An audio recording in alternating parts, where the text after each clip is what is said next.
देखिए, आपका सवाल है 20 मीटर गहरा तथा 7 मीटर व्यास का एक कुआं खोदा गया है।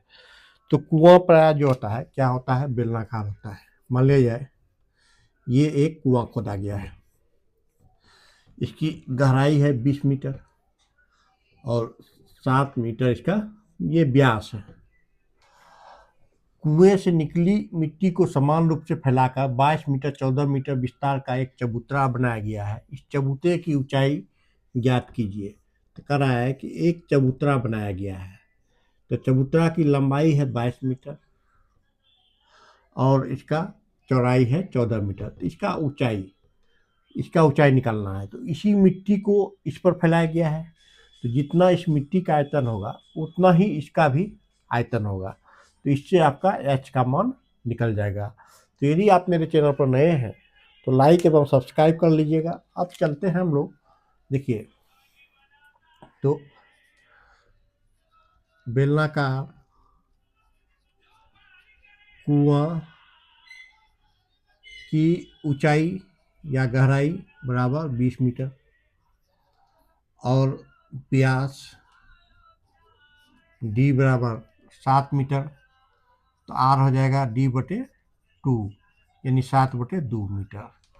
तो मिट्टी का आयतन निकालेंगे पहले। मिट्टी का आयतन बराबर कुआं का आयतन, कुआं है बेलनाकार, तो बराबर बेलन का आयतन होगा। तो बेलन का आयतन का फॉर्मूला होता है पाई r² h। तो पाई का मान 22/7 लेते हैं। आर मेरा है 7/2 गुना 7/2 और एच है 20 मीटर। तो यहाँ पर देखिए क्या क्या मेरा कैंसिल होता है, इसको कैंसिल करते हैं। ये 7 और 7 कैंसिल हो जाएगा, 2 से 11 बार में कैंसिल हो जाएगा, 2 से ये 10 हो जाएगा, 11 7 77 यानी 770 मीटर क्यूब इसका निकला। इस मिट्टी का आयतन निकल गया। अब घनाकार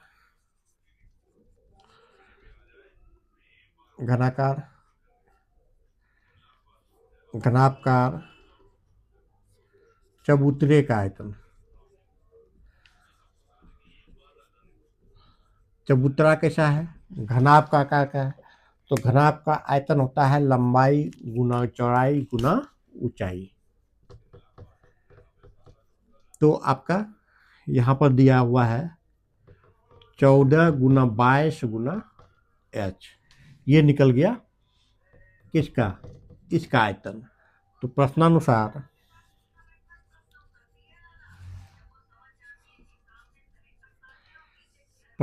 क्या होगा मेरा, इसका आयतन और इसका आयतन बराबर होगा। तो लिखेंगे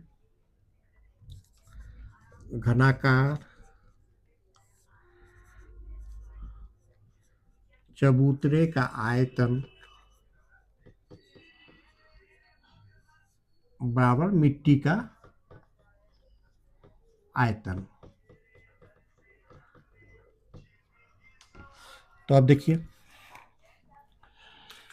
घनाकार चबूतरे का आयतन निकला है 14 गुना 22 गुना एच और मिट्टी का आयतन है 770, इसलिए एच बराबर हो जाएगा 770 1/14 गुना 22, इतना निकल गया। अब इसको कैंसिल करते हैं।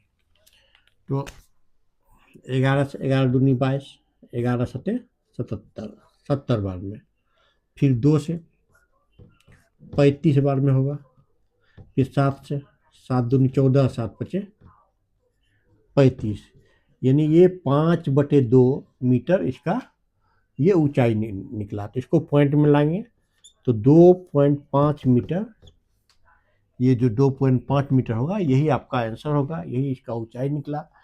चैनल पर नए हैं तो लाइक एवं सब्सक्राइब करना मत भूलिएगा।